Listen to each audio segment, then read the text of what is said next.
داغماي سلامتنا يبزحكم كما يتحدث خبركم سمعتنا زينا النهو بقدامنت أرسط زينا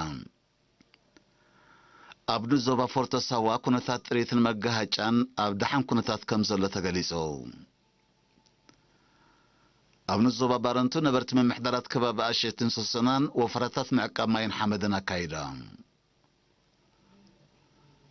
أبسم دينو زوبا عد غيح 240 شحن أغفان السقومات حاجز تغيرو መንግስት ኢትዮጵያ ሰራዊት ምክልኻል ኣብ ክልል ትግራይ ክዋፈርን ዘድል ስጉምቲ ክወስድን ኣዚዙ ዜና ብዝርዝር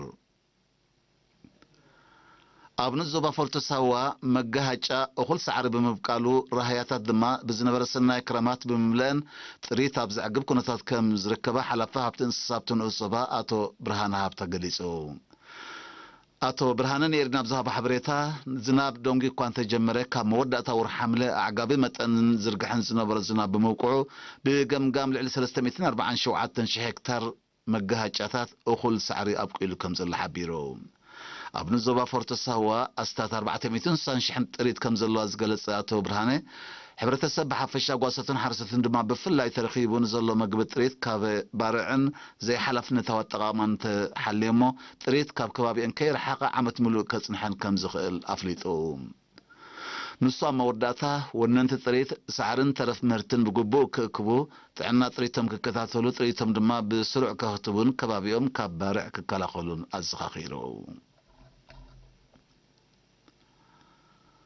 ኣብ ንዞባ ባረንቱ ነበርቲ ምምሕዳራት ከባቢ ኣሸትን ሰሶናን ከባቢኦም ካብ ፍግረ መሬት ብምክልኻል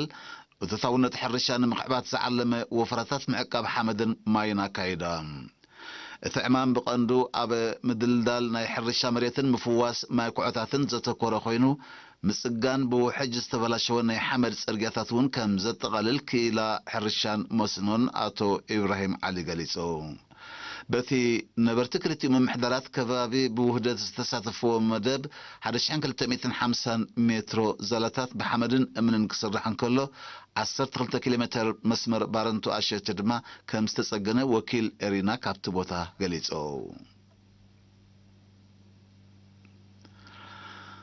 ኣብ ሰምዲን ዞባ ዓዲ ቀይሕ ንስድራ ስዋኣትን ጽጉማትን 140 ሺህ ናቕፋ ሓገዝ ተበርኪቱ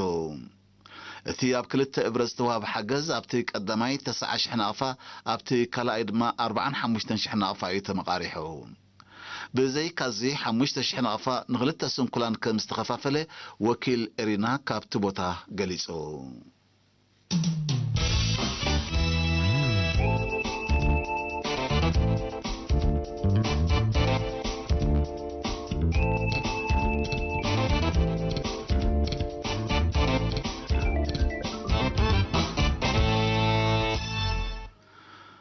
መንግስቲ ኢትዮጵያ ጃንዳ ወያነ ናብ ትማሊ ረቡዕ 4 ሕዳር ኣብ ዘውግሕ ለይቲ ኣብ ልዕሊ ኣሃዱታት ሰራዊት ኢትዮጵያ ንዝኸፈቶ መጥቃዕቲ ብምኹናን ጸጥታን ድሕነትን ሃገርን ህዝብን ንምርግጋጽ ሰራዊት ኢትዮጵያ ናብቲ ክልል ክዋፈርን ዘድሊ ስጉምቲ ክወስድን ኣዚዙ መንግስቲ ኢትዮጵያ ብዝሃበ መግለጺ ፍሉይ ሓይልን ሚሊሻታትን ክልል ትግራይ ኣብ ልዕሊ ከባቢ ከተማ መቐለ ዝርከብ ማዓስከር እዝ ሰሜን ከምኡውን ኣብ ዳንሻ ኣብ ልዕሊ ዝዓስከረ ሰራዊት ምክልኻል ሃንደበታዊ መጥቃዕቲ ብምፍጻም ኣጽዋርን ካልእ ወተሃደራዊ ዕጥቅን ክዘምት ከም ዝፈተነ ሓቢሩ ምውፋር ሰራዊት ኢትዮጵያ ኣብ ክልል ትግራይ ንኢትዮጵያ በሓፈሻ ንክልል ትግራይ ድማ ብፍላይ ካብ ዕንወትን ተወሳኺ ግጭትን ምክልኻልን ንምድሓንን ዝዓለመ ምዃኑ መንግስቲ ኢትዮጵያ ኣፍሊጡሎ ብዘይካዚ ካቢነ ሚኒስትራት ኢትዮጵያ ትማሊ ኣብ ዘውፅኦ መግለጺ መንግስቲ ሰላምን ህልውናን ሃገርን ድሕነት ዜጋታትን ናይ ምውሓስ ሓላፍነት ከም ዘለዎ ብምግላጽ ኣብ ክልል ትግራይ ን6 ዋርሒ ዝጸንዕ ህጹጽ ናይ እዋን ሓደጋ ድንጋጌ ኣውጅሎ ብሶኒ ኣብ ምዕራብ ወለጋ ክልል ኦሮሚያ ህይወት 34 ተወለድቲ መሓራ ዝቀዘፈ ጃምላው ቅትለት ኢድ ወያነ ከም ዘለዎ መንግስቲ ኢትዮጵያ ኣፍሊጡ ባይቶ ወከልቲ ህዝቢ ኢትዮጵያ ብ3 ሕዳር ኣብ ዝውዓለ መጋባእያ እቲ መጥቃዕቲ ንሰላምን ብልጽግናን ኢትዮጵያ ብዝጻብኡ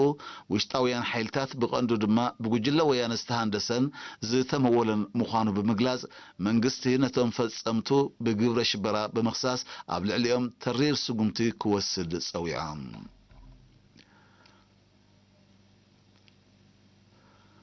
ካብሶኒ ጀሚሮም ናይ ፈለማ ምዃኑ ዝተገልጸ ቀጥታዊ ርክብ ኣብ ውሽጢ ሃገሮም ዘካይዱ ዘለዉ ላዕለዎት ወከልቲ ተጻረርቲ ሓይልታት ሊብያ ኣብ ንድፊ እማመ ኣተገባብራ ዘላቒ ስምምዕ ምቁራጽ ተኽሲ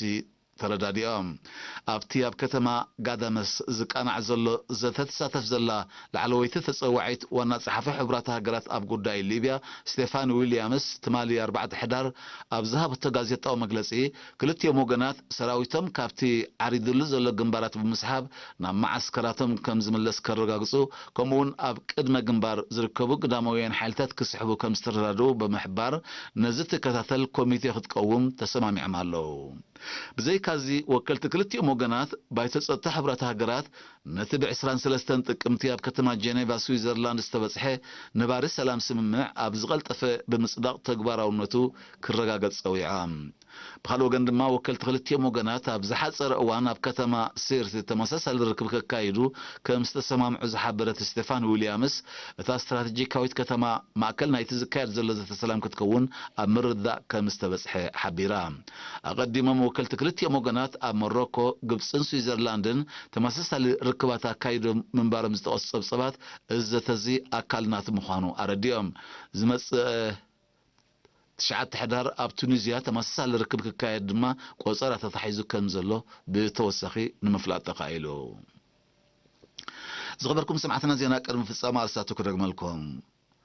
ኣብ ንዞባ ፎርቶ ሳዋ ኩነታት ጥሪትን መጋሃጫን ኣብ ዝዕግብ ኩነታት ከም ዘሎ ተገሊጹ ኣብ ንዞባ ባረንቱ ነበርቲ ምምሕዳራት ከበባ ኣሸትን ሰሰናን ወፍረታት ምዕቃብ ሓመድን ማይን ኣካይዶም መንግስት ኢትዮጵያ ሰራዊት ምክልኻል ክልል ትግራይ ክዋፈርን ዘድልስ ጉምቲ ክውሰድን አዚዙ ዜና በዚህ ፍጻም